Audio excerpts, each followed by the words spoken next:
নীল তিমি, বৈজ্ঞানিক নাম বালেনোপ্টেরা পেশি, বৃহত্তম প্রাণী হিসেবে পরিচিত।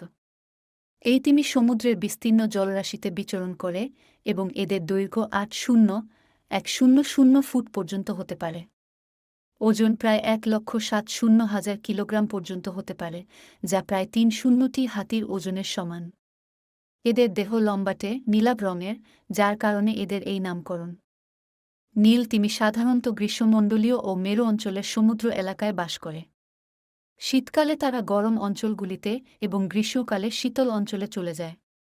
এদের খাদ্যতালিকায় প্রধানত প্ল্যাঙ্কটন, ক্রিল এবং ছোট মাছ থাকে। এরা প্রতিদিন প্রায় 4 টন ক্রিল খেতে পারে। তাদের মুখের ভেতরে বিশেষ ধরনের বেলিন প্লেট থাকে, যা দিয়ে এরা পানি থেকে খাবার ছেঁকে নিতে পারে। নীল তিমি অত্যন্ত শক্তিশালী এবং দ্রুত সাঁতার কাটতে সক্ষম।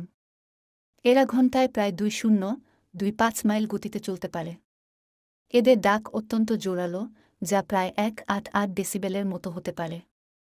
এটি পৃথিবীর যে কোনো প্রাণীর মধ্যে সবচেয়ে জোরালো শব্দ। তারা এই ডাক ব্যবহার করে যোগাযোগ করে এবং সঙ্গী খুঁজে নেয়। নীল তিমির বংশবৃদ্ধি প্রক্রিয়া বেশ ধীরগতির। একটি মা তিমি প্রতি 2-3 বছরে একবার সন্তান প্রসব করে। জন্মের সময় একটি শাবকের ওজন প্রায় 2-5 টন এবং দৈর্ঘ্য 2-5 ফুট পর্যন্ত হয়।